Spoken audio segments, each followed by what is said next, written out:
Welcome to On the Edge with April Mahoney Brains. Here, this is the spot where the conversation is pointed, the guests are sharp, and the responses are never dull. Welcome home, Brains. There's only one requirement to hang out on the edge, is that you open your big brain and close your small mind. Did you bring your thinking caps? It's time to put them on, because the conversation starts now. Hello, Brains, and welcome home to On the Edge with April Mahoney. Here, this is the spot, the place where the conversations are pointed, the guests are sharp, and the responses are never dull.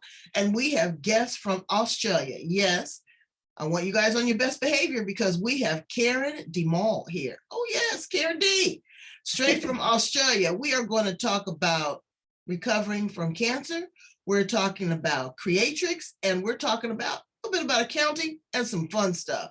Okay, so help me welcome her to the edge right over there. That's Sweetie Pie over there. That's Karyn D. How you doing, Karyn? I'm great. How are you? I can't complain about nothing. Absolutely nothing. I'm so glad to see you here with me, smiling and looking good. I love those glasses. Yeah, I love them too. They're fabulous. I always get comments about them. Yeah, you do, girl. They probably cost you a pretty penny. Eyewear is so expensive. They can be. And I bought sunglasses as well that have got lots of bling as well too. I get lots of comments of those ones. I know, but eyeglasses can take years off your look. Yeah. I actually like myself with glasses on rather than taking them off. When I take them off, it sort of makes me feel uncomfortable, which is strange. It makes me feel uncomfortable too because I can't see shit. So welcome to the edge. Would you share with my brains a little bit about you, your story, and where you are at this point? Yeah, sure. So hi, brains. Hey. So basically for me, I grew up with a lot of grief. I had a lot of suppressed grief. You know, my father died when I was 10, and oh, wow. he was the love of my life. He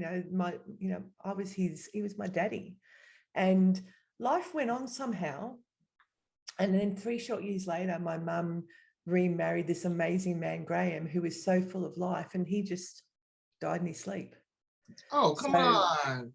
For us and for mum, it was a wild time, like so much grief and suppressed grief. We obviously been through so much. Then my mother decided to move up to Glen Innes, which is a little country town about 8 hours of Sydney. And so I was 15 and I didn't want to go. So I stayed in Sydney. Now, as a 15-year-old, that meant I had so much freedom and become the party gal. Oh, shoot. Out there party drinking. The party girl with the blinging glasses on. Exactly. Oh, I didn't have blinging glasses back then. But what it did do was I put up this big front, that I am, I'm a survivor. I've got this. But inside, I was feeling like, what about me? What's wrong with me? Why have I been left alone? I was trying to do the right thing by mum because I knew she was grieving and she was, in a bad way. But as a 15-year-old, I still hadn't quite sort of come to terms with things myself. So I on the inside, I was crying. On the outside, I had this big front, but I was believing I wasn't worthy and that I'm just not good enough and I'm not lovable. I wonder where those things come into play. Did you have outside influences? Did you have other relatives that weren't supportive? Did you have a bad experience with your first boyfriend? Where did that come from? I had a big supportive family. Like my mum was one of 18. She had 18 brothers and sisters. Wow. I had cousins, surrounded by them. And I think it was just more, I sort of pulled away from that. Like I started believing that friends are more important than family. So that was my way of dealing with it. So I sort of, obviously through that whole process, I always had a weight problem. So that was hanging in the background as well too. I always struggled with eating healthy and obviously living alone. I didn't have the rules of your parents telling you what to eat and what not to eat. So I lived on, toast and Vegemite. Okay, so let me ask you a little bit about that. You lived on your own at 15. What, you had your own apartment or something? Yeah, so basically mum did set me up with my own, she's put me in an apartment with my brother to begin with, but he struggled. Within 6 months, he moved up to Glennis as well. He couldn't deal without mum. He was still grieving. So he got his first mechanic job with our stepfather. So when he went, it was a big change for him as well. So he went through a depression state. So he moved up to Glennis. So then I moved into a unit with a girlfriend, but mum paid my rent. So until the age of 18, I said I'd take over my own rent. I was doing college, learning shorthand and typing, and then got a job. Shorthand. Wow. Do you still use that? No, I could never. Really? I used it a couple times, girl. I'm telling you, it has saved me. When I learned it, I could never read the damn thing back. Like so I never actually got a job doing shorthand. Wow. I even remember my first job. They said, okay, let's try shorthand again. It was like, no, sorry, I couldn't read back anything they said to me. Wow. So shorthand was never my thing. Typing, yes, but not shorthand. So once I started working, I started paying my own rent. Then obviously money problems as well too. Like, not very much money at the age of 18. But so I was a survivor. I was a survivor. You were pretty mature too. I mean, at an early age, there's, no way. My daughter didn't move out till 28. And when I moved out, I never lived alone. When I moved out, I got married. So, there's you got some moxie there, sister. Yeah. Yeah. And you know what? Everything I went through made me who I am. That's right. Gave me the strength to be who I am. And, even to this day, like my mum has since passed away, she wrote a diary, and the last page of the diary is to me, and this will even make me a little bit teary, and about how proud she was of me, and that, how strong I am. Oh. That's all right. Go ahead and get full of it. I just lost my mother this year. Yeah, it's sad, isn't it? And it was, I was bent, but I wasn't broken, Yeah. And I had a relationship probably a lot like your mother. We were extremely close. Yeah. And we could have those conversations, and there was a lot of love there. There's a lot of women that don't have that. And it's hard that you look at your first female and fathers too, first male role models, and they're just your everything. They illuminate your life. So many people are subjected with abuse or trauma or abandonment issues. So when you have someone that you're close to and then they disappear, I can understand why those things might surface in you. So as you progressed, you went on to college and you became an accountant, a numbers runner. And numbers, yes. So I always thought that was the other thing, because I left school in year 10. I thought over here, that's 15 years of age. So that was obviously after Dad passed and Graham passed. So I left school. And to go to uni, you go to year 12, which is another 2 years afterwards. So at the time, I thought I was stupid. I thought I was street smart. I knew I was street smart, but I believed I was not book smart. So I, obviously did well at typing and did well at work, and every job I did well at. So at the age of 30, I decided I should go study something. And so I had a mentor at work, my boss, who was an accountant. He goes, you should study accounting, get a piece of paper for that. So I went and did accounting, did 10 years of studying while I was working full time, got my degree, my CPA. Then after that, it was like, okay, what am I going to do now? What am I going to study now? I've just been doing 10 years of studying while I was working. So then I went on to the self-development side and started off with a bit of Reiki and tarot reading, and then went and joined in some self-development courses and went to a weekend away because I knew I was seeking more. I had a great life. I had great friends. I had a job. I had, people loved me, but something inside of me was looking for something. My partner, we had a great relationship, but something just wasn't right. So I went to this weekend, self-development weekend, and then that turned into a week process where we did processes every day. We had to go out and run every day. Now, I had to go and do exercise every morning, and I hated exercise. Girl. Like, for me, exercise meant death. And to get up at 6 o'clock in the morning and go running around. And we had to do it in our teams. We're put into teams. And I, being this, smoking couch potato sloth going out partying girl sort of girl. Oh boy. That sort of thing didn't quite sit well. And I was worried because you had to look after the weakest link. And then I actually realized I was the weakest link. Damn it. And the emotions that brings up for you, knowing that all these people are going to, you're thinking that they're not going to like you, they're going to hate you. And we do care. We feel like we don't like being judged. Right. And again, I internalize that, like you sort of keep inside, you put up this big front, it's all good. But at the end of it, I found out that by being vulnerable and actually doing the things that I ended up being the person that they all thought was amazing, because I kept on attempting it, just kept on doing it. And even on one of the days, it was been raining down really heavy, and people were doing like those jumping into puddles and doing dives into puddles. Right. And I would never have think of doing that. And I thought, I'm going to do it. And I just dived into it. And the exhilaration I felt afterwards was amazing, just to be really face that fear and get in there and do it. So I had lots of aha moments on that week. Wow. And from there, I decided I hired a coach out of that as well, who sort of helped me through some of my things, and then decided I wanted to help others the same way that I've been helped. And what was that magic? That was Creatrix? Well, I started out with a lot more other modalities. Went kinesiology first. Then I did NLP, hypnosis, became a hypnosis trainer, timeline therapy, all these different modalities. Like I love I love right. I love them too. And then I discovered Creatrix through a Facebook post by someone else talking about releasing limiting beliefs, all those beliefs. I don't know what it is, but Maz should really pat Facebook on the back, because I've had several of your transformologists on the show with me.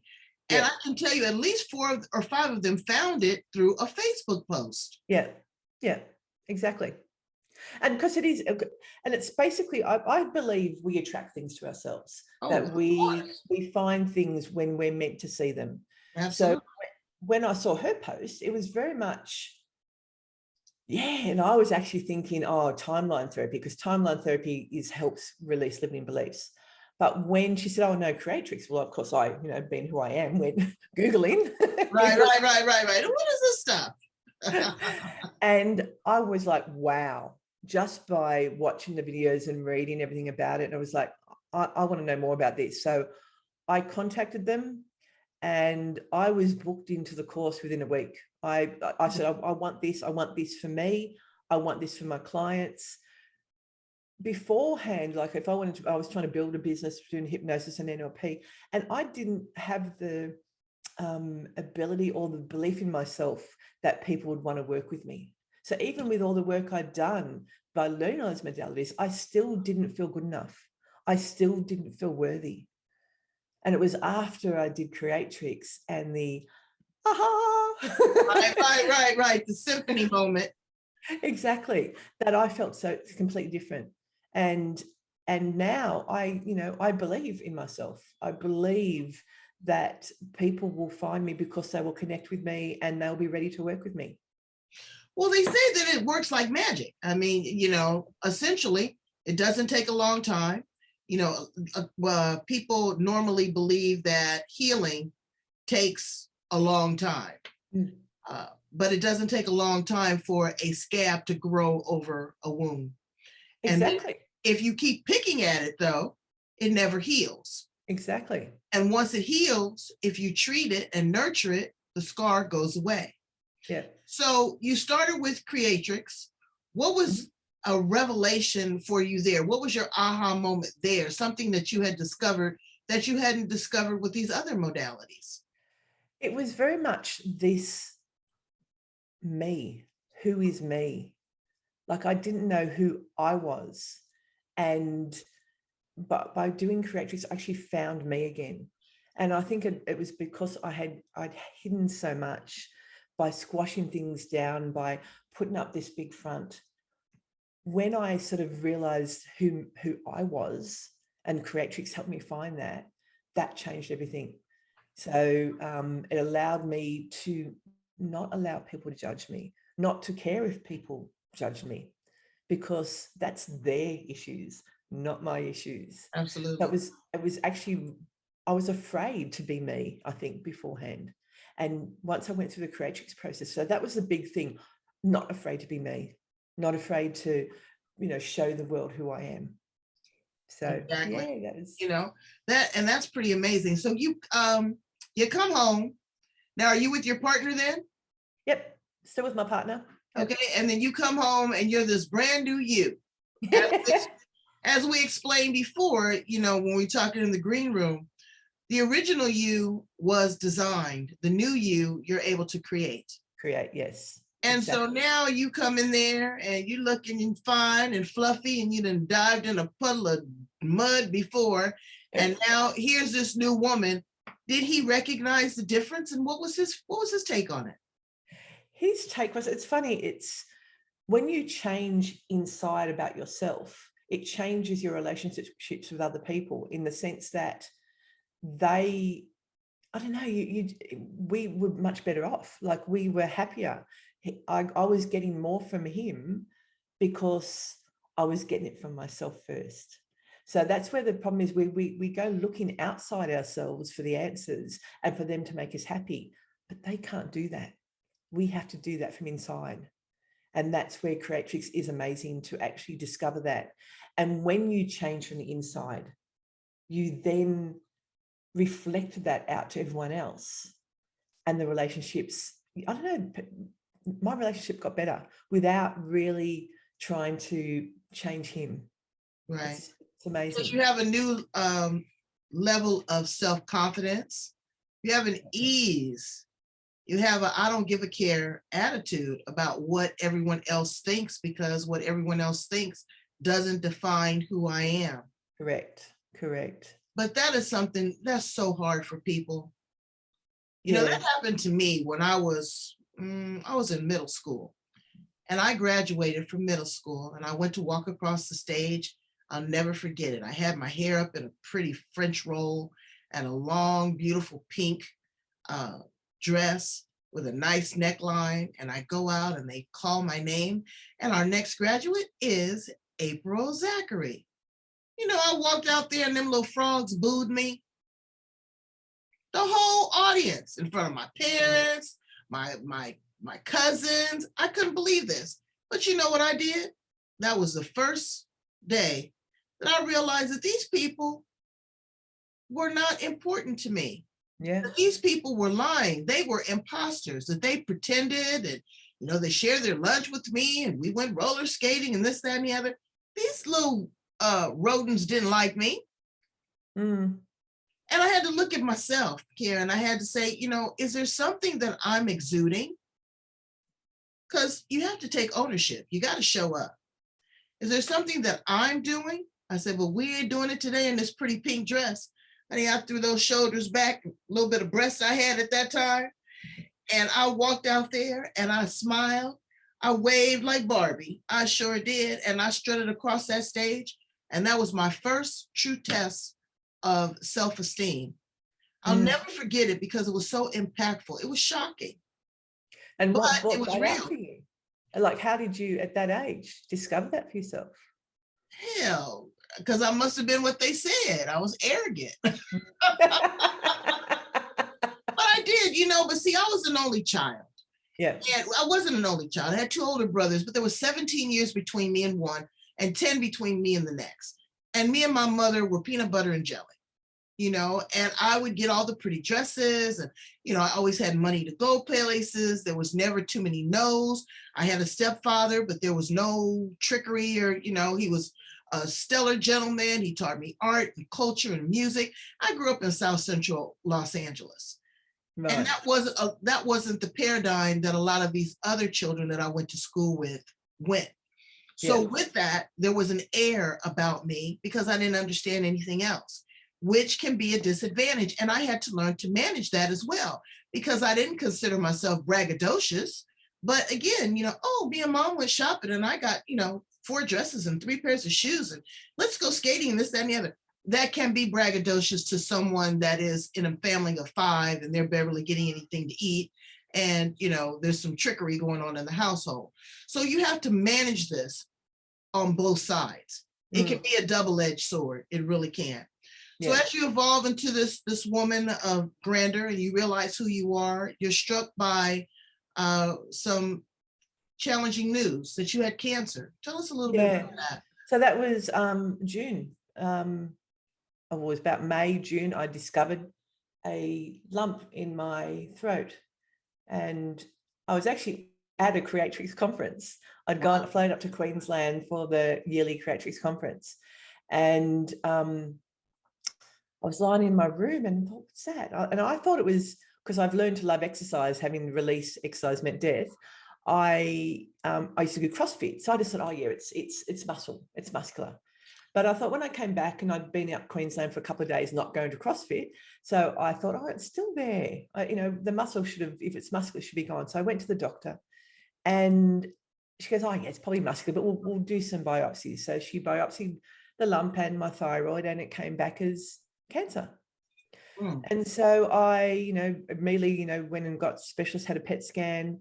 And 29th of June, I went in for my operation. Now, remembering I'm an accountant, 29th of June here in Australia, June is our end of financial year. So I've been off on sick leave as the only accountant for my company. Oh my gosh. End of financial year.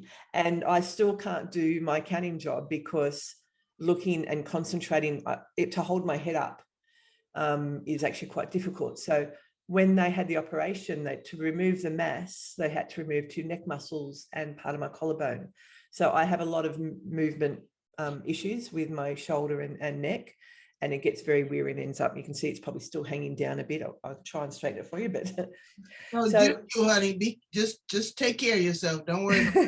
Don't worry about the optics of what other people think is wrong. You're comfortable.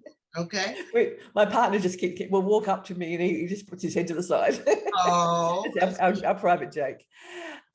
So through that, I realized, I went into the operation with no fear. I was, this needs to be done. Even having lost my father to cancer from a skin cancer, which what mine supposedly was, a squirmish. I went in there with no fear. I'm going in there. We're gonna tackle this. We've got the strength. No problems. But I did have some unrealistic expectations. I believed I was going to come out of the operation. 2 weeks afterwards, I came out of the operation. I was going to go to a girlfriend's hen's night. I was going to be going to New Zealand in September. I'd start radiation, be finished that before I go to New Zealand. So I was figuring within 2 months, I'd be back to my normal, what I was before the operation.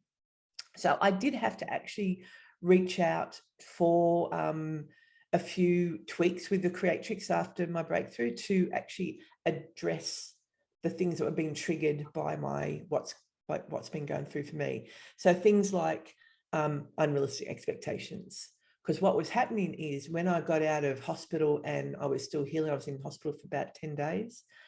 And then when things were not healing as fast as I originally thought, that unrealistic expectations was then bringing me down to an unhappy state. So instead of being this strong person who believed that I can do anything, I was starting to fall back into a little bit of a lull. So I did reach out and got some learnings on that. And recently, again, I'm never going to be me again. So kind of, I needed to I'm recreating myself again, basically. And that's a big thing, that I have to. Again, like I said, you are an artist. You are creating, like here, a masterpiece. You can only see half of it, but I'm your new masterpiece. You are. And that's hard. That's like me. I was looking through some paperwork. I'm getting a jump on my, my taxes. Accountant, you'd be proud of me because I give you my records clean. I do. But I was looking at that and I said, I've established these goals and I exceeded my goals. But what's really scary is now it's time to set new ones. And there you are in life. You figured out who you didn't want to be. You tweaked it and created something new. And now you have to reformulate that once again. And that's just like a good recipe. You're going to always add things. You're going to extract things. But it makes you the woman that you are, ever evolving, ever changing. And, that's what I like about Creatrix, is that you are able to create. You are able to design your own wish list. Yes, you are able to do that. And then you're able to pour into others. What would you tell a young woman that's struggling right now, that, has an identity crisis, doesn't know who she is, doesn't feel that she's fulfilled or good enough? What would you tell her? The biggest thing is, don't listen to the outside world. Everything has to come from within. And this is what we teach with Creatrix, and what the process is. Everything comes from within, in ourselves. And as women, we have to align our head, heart, and gut. And so when a lot of stuff out there doesn't do all three. They might do the head and heart, or they might do the gut and head, but they don't do all three. So you actually have to align that, because as women, we are different. We are emotional, and we need a process that will allow us to not have to, like you say, keep picking at the scab. We need to actually release it so that it can heal. And when you're feeling not worthy, not good enough, what's actually doing is you're actually looking at what everyone else is saying and doing, rather than looking within and seeing who you are from your heart and from inside your soul. And when you can do that and actually listen to what your heart says to do and your soul says to do and how to feel about yourself, that's when things will change. You need to... As you're redesigning this masterpiece, you talk to a younger version. What are you going to say to a 65-year-old Karyn DeMol? A 65-year-old? Mm-hmm. My old me. What are you going to say to your old self? I'm going to say that, I believe in myself, and I do what I need to do to love myself and be my best friend. Quite often we're told to love ourselves, but sometimes we need to befriend ourselves first. Absolutely. Before we can actually love ourselves. And that's where I think a lot of people go wrong. Everyone spouts, love yourself. Yes, you do need to do that, but sometimes we're not quite ready for that. Mm-hmm. So as 65, like once I become an old lady, I'm going to look back and go, I created myself to be the person I want to be and live the life the way I want to live it. And any stumbles I came across, I found my way to overcome it and to redesign how I live my life and to look at things in different ways. Like even with the cancer, I believed at the time that it's there for a lesson for me as well, to slow down, to do the things that I want to do, to spend more time on the things that I want to do. Life is not about out there, working full time and doing all the things that you need to do. It's actually about slowing down and actually taking the time to enjoy life at the same time. Exactly. And you're a testimony, you are there to be a witness. You've bared witness to all of these things, and you're able to share that with other individuals. Yeah. If you were we need to release and relearn everything. Like obviously once we have problems with going on, we need to release that and then maybe relearn, recreate, recode ourselves so that we can actually be the person we want to be. And that comes with reframing some of the things that we say about ourselves, that we hear from other people, and so that we can recreate who we are. And that all What do you think about the word fear? I think fear, a lot of people say, oh, I don't have fear. I do have fear, and I trust my fear because my fear is my boundary. It's my warning sign. It's a lot like pain. it gives you a signal. It says, stop, reassess, be cautious. What do you think about fear? Fear we need fear, and we do actually is there for a reason, but it's when we allow that fear to stop us from doing the things that we want to do or we need to do.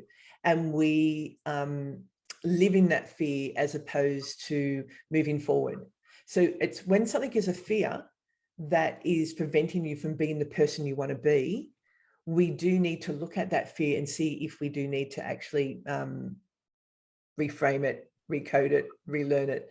So fear can be a good thing. Like if you're walking down the street and someone's following you and you've got your instincts are going off that there's something, not good about it, that fear is required. The fear that when I felt the lump in my throat, that fear, if I didn't act on that fear, I may never have found the cancer, and who would have known what would happen further down the track. So you do have to act on those fears. It's when we actually have a fear and we put our head under the cover and do nothing about it that it can be a problem for us. Yeah. And that's where Correctrix is amazing to help you release those fears, because you do need to address some of them. Because I tell people you need to feel the fear yet do it anyway. You've got to walk through the valley and the shadow of death. The only problem with that as well is feel the fear and do it anyway, especially women in business. They feel the fear and they're doing it anyway, but then they feel like a fraud.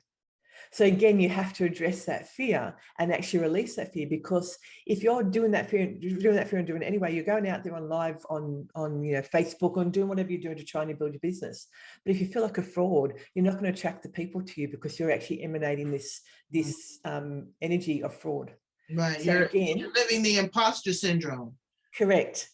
Exactly that. Putting something out there that's not true. What about boundaries? How do you set boundaries now? Because again, that's like me. I go back to the story of me and my adolescence. I set boundaries with those people. I said, I'm only going to let you so far before I address it. But with those boundaries, I had to live with inside of them as well. Because you can't be too pushy. You can't be too cocky. You can't be too arrogant. People say show up authentic. I tell them all the time, everyone can't show up authentic. Sometimes that's an ugly look. Yeah. What do you feel about boundaries? So boundaries, again, it depends on how you make those boundaries around you. If they're boundaries to protect you and to keep you safe and happy in your life, but if you've got boundaries that are actually preventing you from playing bigger that you want to play, well, then you need to sort of allow some of those boundaries. You need to open up the cracks a little bit. That's my belief. Boundaries are great. It's a bit like fear. If they are there and it's keeping you in an unhappy place because you've put up so many boundaries around yourself, then they're not good. So it's all subjective to the person of what's right for them. And no one can tell you what's right or wrong for you. It's all up to the person. So, if I came along and said, okay, that boundary is no good for you, April, you need to get rid of that, or the brains on here, if you've got a boundary there, that's wrong for you. That's not correct. It's you have to decide the boundaries that are right for you and which boundaries you're ready to release and which boundaries you need to keep for your own safety, for your own happiness. So boundaries are good, but it depends on the person. So we've talked about fear, we've talked about boundaries. Let's talk about trust. I'm not a person that gives trust 100%. Never have. I think, again, that situation impacted me to the point where, I'm telling you, at 13, I learned a lot, honey. Yeah. But looking at that, trust can hold you hostage, because trust is a two-way street. I will trust you on the condition that you do this. I don't trust you because you've done that. What do you feel about trust and giving trust to people automatically? I follow my gut. I trust my intuition. I think so. Again, how I trust people is dependent on how I feel, how they make me feel. If I feel safe with them, then I will trust. I'm actually a very trusting sort of person. I will tend to probably give trust to people before other people would, but I'm following my intuition with it. I think most of the time my intuition is usually pretty correct. And if someone does abuse my trust, well, then that's the end of that relationship. You know, it's a choice that I've made to give that trust. So, and again, it's a bit like boundaries and fear. If you are afraid to trust people, you could be letting yourself not experience some things that you're meant to experience. So learning to know when to trust and who to trust, again, it comes from inside. And a lot of times, if we've had traumas in our life, that's some of the things that we've learnt to, we've created our life based on how that trauma affected us. And we've learnt probably at a very young age sometimes that trust is not good because of trauma that happened to us back when we're at an age where we didn't understand any different. And we've learnt that, oh, if we do this and we do that, that's how we'll stay safe. But as an adult, it may not be the right way to be. And it may be keeping you stuck in a life that you're not happy with, but you don't even know why, because you haven't looked at why you don't trust, why you fear, why you've got these boundaries. So there are things that, again, but it has to be from the individual's perspective.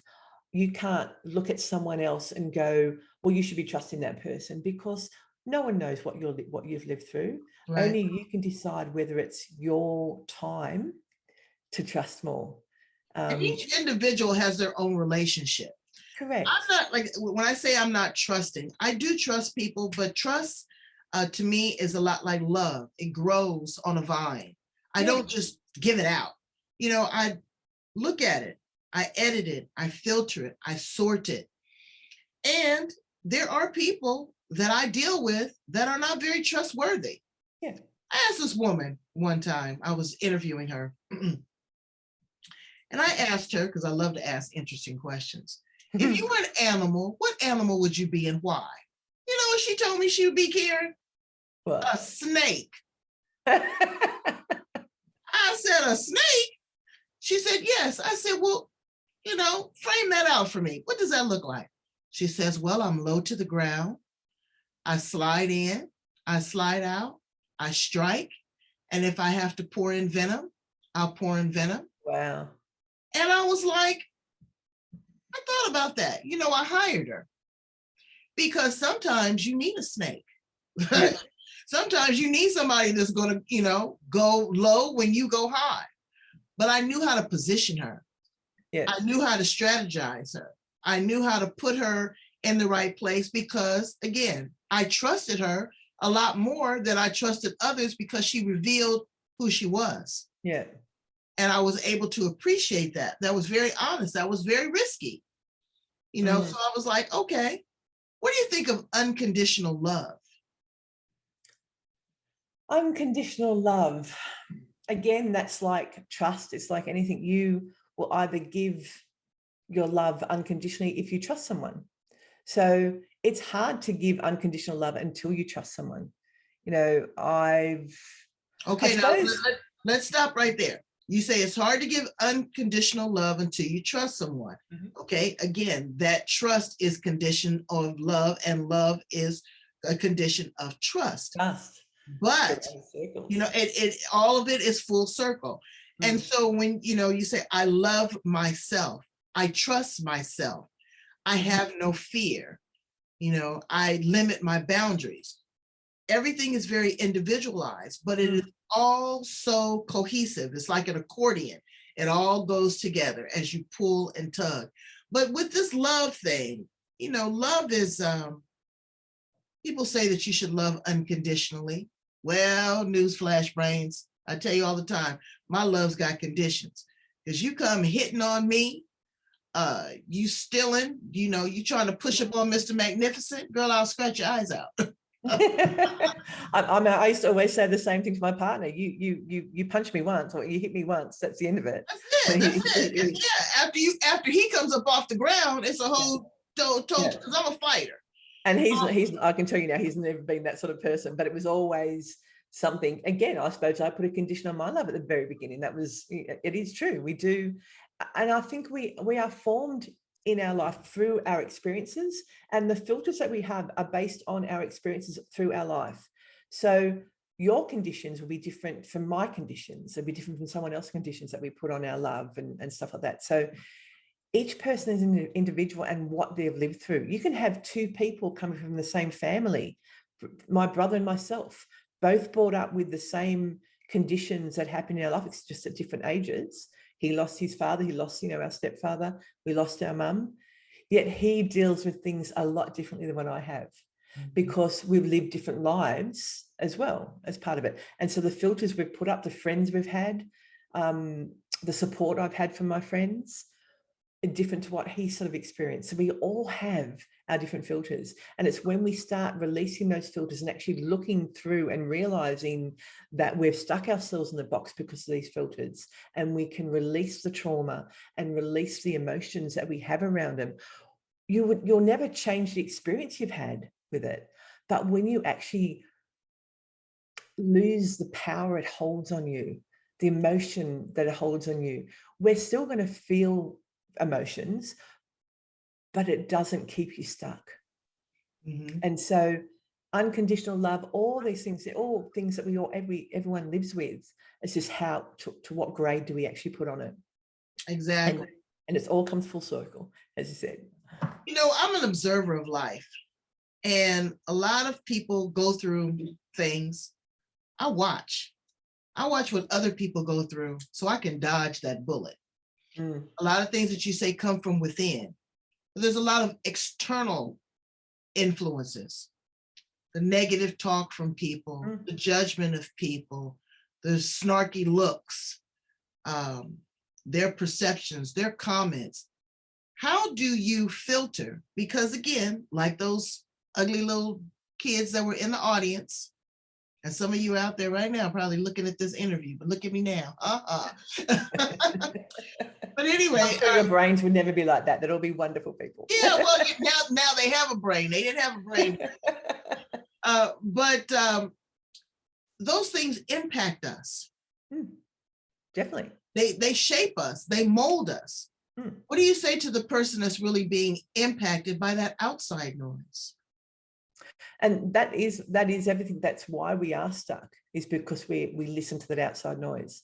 And that's where we need to learn. And this is where we need a process where we can actually get the learnings around how to not be affected by those things and get the answers inside. And when you actually do that, when something externally happens, you react differently to what you did before. And even to I can give you an example when I just had a look at I'm never going to be me again. I felt a lot of pain and a lot of aches and stuff from the trying to exercise, and the aches just brings on. And after getting the learning, things like I'm creating myself. Exactly what you said, the learning to me actually before, that I'm creating myself. That was one of my learnings that came out. And when you actually see the perspective from inside looking out, that's come from inside you, you look at things differently. Your filters are different. So you react differently to those outside things. Same ways when you asked me about my relationship with my partner after having my breakthrough with Creatrix, I didn't change him. He hasn't changed. It's the perceptions I take from the way he reacts. It's the perceptions I take from someone else saying something to me and how I react to it. It doesn't light up the anger or the hurt, which it would have before. So once you know everything comes from the inside and you get those learnings, you feel differently and you react differently to everything outside. And it's all about how you receive it. It's all about how you respond to it. Response is everything. Yeah. But people have to slow down. They have to give theirself an opportunity to hear what a person is saying. Nobody wants to be criticized. Nobody wants to be made the butt of a joke. Nobody wants to take advice. They think that they know everything. We've become so sensitive. Mm. And that's a dangerous thing too, because it is what you are exuding a lot of times too. Yeah. You know, that you could be a cold piece. You could be out there and just, you know, mean, a bully, angry, and you look at yourself in the mirror and you got on this, you know, $500 sweater and $400 shoes and a $2,000 bag and still be just as cheap and no good. So you have to look at these things. You have to listen to them. You don't necessarily have to internalize them, but I think sometimes it is very important to analyze, knowing who you are. You have the pros and the cons. The problem is a lot of the people who haven't done any sort of work on themselves don't understand that. They don't understand it's the filters of the traumas that they've been through that are actually causing these issues, the way they react to things. Someone who reacts quickly to anger, it's because of something that they've experienced in their life before. And it's their way, they've learned, probably from a very young age, or even it could be things that it may not even be theirs, it's been passed down through epigenetics, that they've taken these things on and they react without knowing. And it's not until you release or recode and reframe those learnings that they've had from the past that then can then look at things differently. So again, it all has to come from inside, but they've got to realize that they've had things, and everybody's had traumas. You know, even people who've had, like I had a wonderful childhood, other than, you know, grief. But even little things that are said to you as a child, like I was told as a 6-year-old I shouldn't be wearing a bikini. Now that hurt. And so then obviously weight became a thing for me. So and not to mention my family are Dutch on my dad's side. And in Holland, back in the 18th century, they used to weigh women. And if they weighed lighter, they must be taking herbs. So they must be witches, and they were burnt at the stake. Now, I'm Dutch heritage, so I've got this belief, obviously that would have been brought through in my genes, that if I weigh thin, I'll be put to death. So there's these things that we don't even know that could be passed on, but these traumas are what makes us react to things or overreact to things. And when someone realizes that they do this and they're overreacting and it's making their life miserable, that's when someone will reach out and actually say, hey, I want to do something about this. And that's when women will find creatrix. So I am so glad that Creatrix has surfaced. It is now opened up here in the United States. I really hope that women take advantage of it. Things calm down so that we can cross borders. I have so many wonderful people that I want to meet there in Australia, everywhere from Perth to Sydney to Adelaide to South Australia, everywhere. It's going to be a big old party when I come. And you guys are doing amazing work.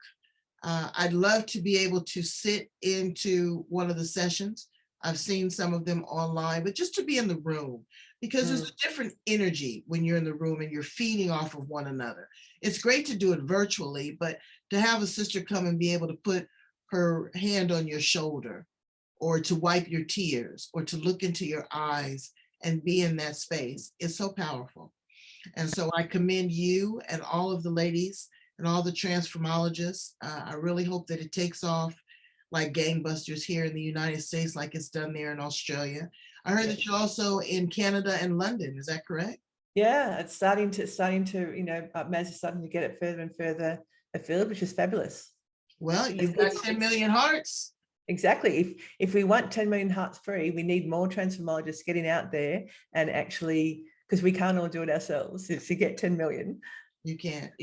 And everybody has a different experience. And that's what I tell, people that come on that are transformologists. So please come and share your story. Everybody comes for a different reason. They have a different result. They have a different technique, because again, it comes from within and everybody is not the same on the inside. as far as being heart-centered and having emotional intelligence. Building that relationship capital is really the investment that we need to make. Thank you so much for being with me, Karyn, here on The Edge. Please tell my brains how to get in contact with you. Yeah, sure. So my website, I don't know whether I can actually hold it up to the camera in case anyone wants to see as well. Scoot it over. So there's my website. Oh, wait, and you got a QR code. Look at you. So the QR code is I have a quiz, a no regrets quiz, and actually looks at some of the limiting beliefs that someone might be holding. So I invite you brains to actually jump on and do the quiz. And anyone who has listened to this and would like to is interested in maybe having a chat about having a transformation done, I will offer all the brains a special price to actually have a conversation with me for an hour and identify some of their blockages, and a special price of $25 Aussie dollars. So there's the link, and I'll send you all this in, and so you can put it underneath the. Yeah, they'll definitely be in the show notes and how to contact you. Yeah. And again, we are sending you love and abundant light, my sister, from right here on The Edge. Thank you. We want you to heal, and I want to see the masterpiece. Okay, Picasso will have nothing on you, Queen. Absolutely nothing. Thank you so much. I've enjoyed our chat. It's been absolutely amazing. I hope the brains got so much out of our conversation. I think we had a lot of fun. We did have a lot of fun. And, it was very philosophical and it was very real. And that's what I like to do on The Edge. I don't want it to be cookie cutter. One size does not fit all. Yeah. Exactly. And there's a lot of things going on. And trauma can be anything. It could be as small as, someone hurting your feelings and not showing up for a date, or something very traumatic of seeing an accident or a murder. But whatever it is, how it impacts you is what's important. And you have to do the deep dive and unveil how to release it and how to make your pain your passion. Yeah. And one of the things that, when they actually identify it with Creatrix, you don't need to relive it.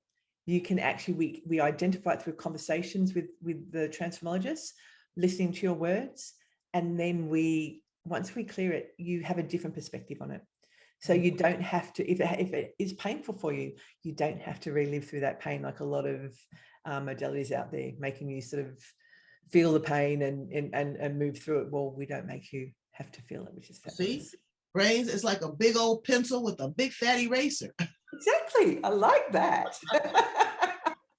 Might have to steal that one. That's right. Go ahead, and you can go ahead and get rid of it because it's not necessary.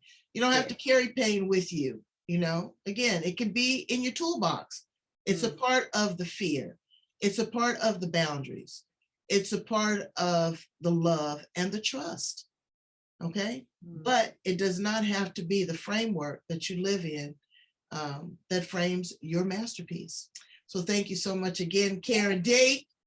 Thank you very much, April. I really, really enjoyed it. All right. Bye, brains. I love you guys. Bye, brains.